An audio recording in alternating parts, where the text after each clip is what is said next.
From time to time in the technology world, it is a game of survival of the fittest and not survival of the fastest.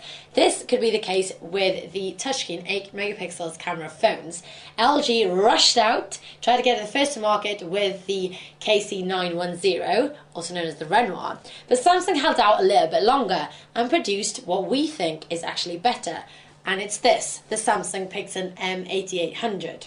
Similarly to the Renoir, it is fully touchscreen and it has got an 8 megapixel camera on the back. But as you can see, it looks pretty much similar to the Renoir, but it actually is 1.5 millimeters thinner. Now that is actually the size of a 1 penny piece. So when you take the top of that, that is actually the thickness of the Renoir. Not much, but if you have got a pair of skinny tight jeans on, you may be able to feel the difference. Other things in terms of design, they are pretty much similar.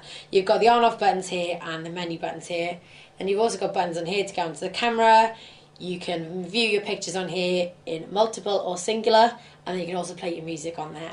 It's also got a headphone slot here.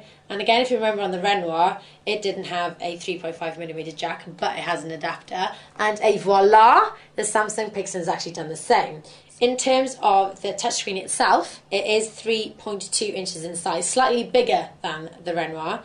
And actually, for once, I can actually praise this touchscreen. It's much better than the Samsung's Omnia and the Tokas, which were really, really frustrating. So when it comes to writing a message, it's really easy, and I think this is the test of when you've got a touchscreen. So it's really easy to write a message, and it's really responsive. You can do it in portrait, or you can flip it into landscape. And as you can see, it's really, really easy to write a message. So that's enough about the messaging. We like the touchscreen, so we can tick that box. But what Samsung really want to shout about with this mobile phone is the camera. And as I said earlier, it is 8 megapixel. It's also got 16 times digital zoom on there. And it's got quite a lot of nifty features on there. It's got face detection and also smile detection. It's got geotagging on there. So it's got pretty much the same features that the LG Renoir. But what it hasn't got is the touch to shoot, which the LG Renoir. We really like that on the LG Renoir. The only way you're going to take a snap on this is to actually use the button at the top, which can be pretty annoying. Pictures on there are actually a very good quality. They're really bright, really detailed in all different types of environments, and the flash on there is actually quite good when you're using it out in the dark, and especially in dusk times when you've got that weird light. It's perfect because the flash is actually pretty good on there. What we also like about it is after you've taken your snaps, you can actually view them on the specific photo browser you've got here on the menu. So if you click onto it, you can see it displays all your pictures like this. But what we also like is you've got all these kind of bog standard pictures that Samsung take. I don't know where they get these from, but we can actually double tap, and as you can see on this thing down here, it goes from I, which is all the bog standards, and then if you kind of hold your finger on it and go to M, it goes instantly to your pictures. So that's like my pictures. It's kind of throws through all your snaps there. What the Samsung Pixel doesn't have, and the LG Renoir does have, is the extras.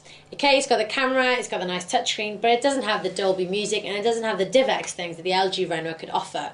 Fair enough, the music player on here is quite good, but it's nothing compared to what's on offer with the LG Renoir and Dolby. Video playing again with a screen of this size, yeah, it's going to be quite good, and the resolution on the screen is pretty good for video watching, but it's not going to be able to allow you to watch DivX films like the LG Renoir does. So that's where this phone maybe falters when compared to LG's offering.